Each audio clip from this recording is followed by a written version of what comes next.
Μαζική ψύχωση. Πώς η μάζα οδηγείται στην υπακοή. Απομαγνητοφώνηση Κωνσταντίνος Σύρμος. Οι μάζες ποτέ δεν λαχταρούσαν την αλήθεια. Αποφεύγουν τις αποδείξεις που δεν τους αρέσουν, προτιμώντας να αποθεώνουν το λάθος, εάν το λάθος είναι εγωιτευτικό. Όποιος μπορεί να τους παρέχει ψευδαισθήσεις, γίνεται εύκολα ο αφέντης τους. Όποιος επιχειρήσει να τους χαλάσει τις ψευδαισθήσεις, είναι πάντα το θύμα τους. Γκιστάβ Λεμπόν, Γάλλος γιατρός και συγγραφέας, 1841-1931. Σύμφωνα με τον ψυχολόγο Καρλ Ιούγκ, η μεγαλύτερη απειλή για τον πολιτισμό δεν είναι ούτε στις δυνάμεις της φύσης, ούτε στις φυσικές ασθένειες, αλλά τη συναντάμε στην αδυναμία μας να χειριστούμε τις δυνάμεις του ίδιου μας του ψυχισμού. Είμαστε οι χειρότεροι εχθροί μας ή, όπως το θέτει ένα λατινικό γνωμικό, ο άνθρωπος είναι λύκος για τον άνθρωπο. Homo homini lupus. Στο έργο «Πολιτισμός σε μετάβαση», ο Ιούγκ λέει ότι το παραπάνω γνωμικό είναι μια θλιβερή αλλά αυταπόδεικτη αλήθεια και οι λυκοειδείς τάσεις μας μπαίνουν πρωτίστως στο παιχνίδι σε ιστορικές στιγμές, όπου η ψυχική ασθένεια γίνεται ο κανόνας και όχι η εξαίρεση στην κοινωνία.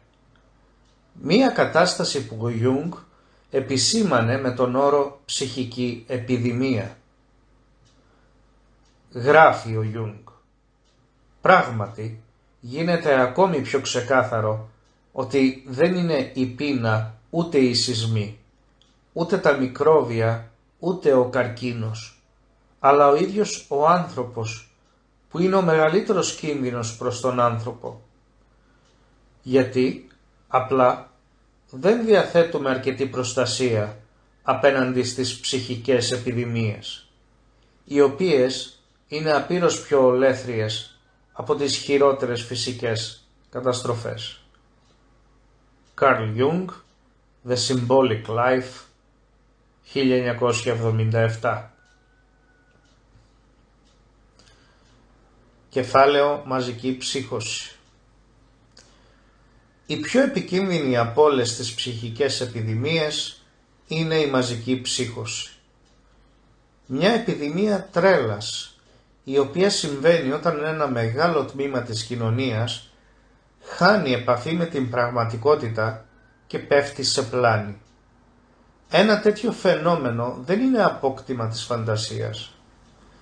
Δύο παραδείγματα μαζικών ψυχώσεων είναι το κυνήγι των μαγισσών σε Αμερική και Ευρώπη, 16ο και 17ο αιώνα, και η άνοδος του ολοκληρωτισμού τον 20ο αιώνα.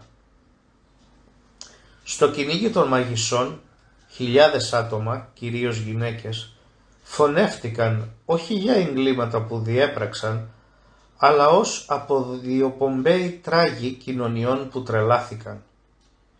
Σε κάποια χωριά της Ελβετίας δεν απέμεινε ζωντανή ούτε μία γυναίκα. Όταν η φρενίτιδα είχε πλέον σβήσει, γράφει ο Francis Hill, A Delusion of Satan, 2002. Όταν συμβαίνει μια μαζική ψύχωση, τα αποτελέσματα είναι ολέθρια. Ο Ιούγκ μελέτησε αυτό το φαινόμενο και έγραψε ότι τα άτομα που αποτελούν τη μολυσμένη κοινωνία γίνονται ηθικά και πνευματικά κατώτερα. Βυθίζονται ασυνείδητα σε ένα κατώτερο διανοητικό επίπεδο. Γίνονται πιο παράλογα, πιο ανεύθυνα, ευαίσθητα, αλλοπρόσαλα και αναξιόπιστα, και το χειρότερο, εγκλήματα που το άτομο δεν θα μπορούσε να ανεχτεί ως μονάδα, διαπράττονται ελεύθερα από την ομάδα, χτυπημένοι αυτοί από τρέλα. Αυτό που κάνει τα πράγματα χειρότερα είναι ότι όσοι πάσχουν από μαζική ψύχωση δεν συνειδητοποιούν το τι συμβαίνει. Όπως ένα άτομο που έχει τρελαθεί και δεν μπορεί να βγει έξω από το μυαλό του και να παρατηρήσει τη λάθος συμπεριφορά του. Παρόμοια, δεν υπάρχει ένα αρχιμίδιο σημείο από το οποίο μπορεί να παρατηρήσουν τη συλλογική τους τρέλα όσοι μετέχουν στη μαζική ψύχωση. Κεφάλαιο αιτίες. Τι προκαλεί όμως τη μαζική ψύχωση? Για να απαντηθεί αυτό το ερώτημα πρέπει να δούμε τι οδηγεί ένα άτομο στην τρέλα. Ενώ υπάρχουν πολλές πιθανές αιτίες που πυροδοτούν την τρέλα, όπως η εκτεταμένη χρήση ουσιών ή αλκοόλ, οι εγκεφαλικές κακώσεις ή άλλες παθήσεις, αυτές οι αιτίες δεν θα μας απασχολήσουν εδώ. Το θέμα μας είναι οι ψυχολογικοί παράγοντες ή αλλιώς οι ψυχογενείς παράγοντες, καθώς αποτελούν τους πιο κοινούς ενόχους για τη μαζική ψύχωση. Η πιο διαδεδομένη ψυχογενής αιτία μιας ψύχωσης είναι μια πλημμύρα αρνητικών συναισθημάτων όπως ο φόβος ή το άγχος που οδηγούν ένα άτομο σε κατάσταση πανικού. Το άτομο που βρίσκεται σε κατάσταση πανικού φυσικά θα αναζητήσει ανακούφιση, καθώς τόσο νοητικά όσο και σωματικά είναι εξουθενωτική η παραμονή σε κατάσταση συναισθηματικής υπερδιέγερσης. Ενώ η απόδραση από την κατάσταση πανικού μπορεί να γίνει με προσαρμοστικά μέσα, όπως το να κοιτάξεις στα μάτια και να νικήσεις την απειλή που γεννά το φόβο. Ένας άλλος τρόπος απόδρασης είναι να υποστείς ένα ψυχοσικό επεισόδιο. Ένα ψυχοσικό επεισόδιο δεν είναι κάθοδος σε μια κατάσταση μεγαλύτερης αταξίας, όπως πολλοί πιστεύουν.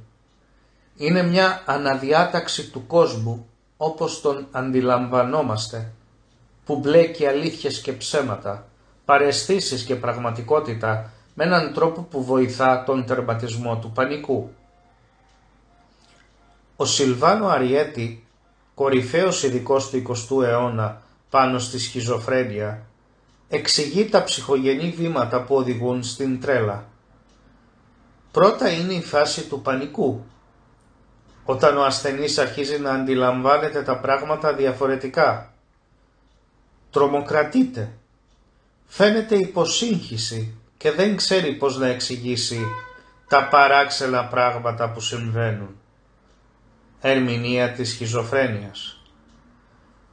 Το επόμενο βήμα σύμφωνα με τον Αριέτη είναι η φάση της ψυχοσικής επίγνωσης, όπου το άτομο καταφέρνει να ενώσει τα κομμάτια της πραγματικότητας, επινοώντας έναν παθολογικό τρόπο να βλέπει την πραγματικότητα, ο οποίος του επιτρέπει να εξηγεί τις αφύσικες εμπειρίες του.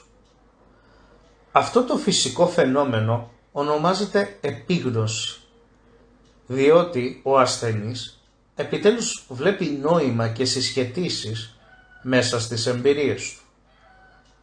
Αλλά η επίγνωση είναι ψυχοσική, διότι βασίζεται σε αυταπάτες, όχι με τρόπους ωφέλιμους για τη ζωή, αλλά τρόπους συσχέτισης με οποιασδήποτε απειλές ακολούθησαν τον πανικό. Οι αυταπάτες, με άλλα λόγια, επιτρέπουν στο πανικόβλητο άτομο να αποδράσει από τη ροή των αρνητικών συναισθημάτων του, αλλά με κόστος την απώλεια επαφής από την πραγματικότητα. Και λόγω αυτού ο Αριέτη λέει ότι το ψυχοσικό επεισόδιο μπορεί να ειδωθεί ως ένας ανώμαλος τρόπος διαχείρισης μιας ακραίας κατάστασης άγχους.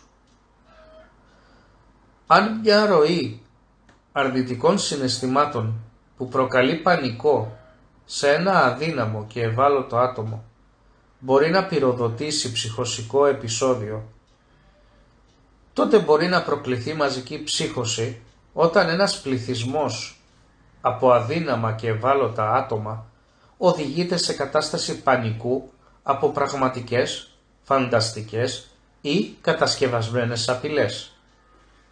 Αλλά ενώ οι αυταπάτες έχουν πολλές μορφές και ενώ η τρέλα εκδηλώνεται με αμέτρητους τρόπους, ο ειδικός τρόπος που ξεδιπλώνεται μια μαζική ψύχωση θα διαφέρει ανάλογα με το ιστορικό και πολιτισμικό πλαίσιο της μολυσμένης κοινωνίας. Αλλά στη σύγχρονη εποχή είναι η μαζική ψύχωση του ολοκληρωτικού καθεστώτος που διαφαίνεται ως η μέγιστη απειλή. Ο ολοκληρωτισμός είναι το σύγχρονο φαινόμενο της απόλυτης κεντρικής εξουσίας, συνδυασμένης με την εξάλειψη των προσωπικών ανθρωπίνων δικαιωμάτων. Στο ολοκληρωτικό κράτος υπάρχουν αυτοί που είναι στην εξουσία και υπάρχουν και οι μάζες που έχουν γίνει αντικείμενο, τα θύματα, γράφει ο καθηγητής Άρθουρ Βίρσλαους, η νέα ιερά εξέταση.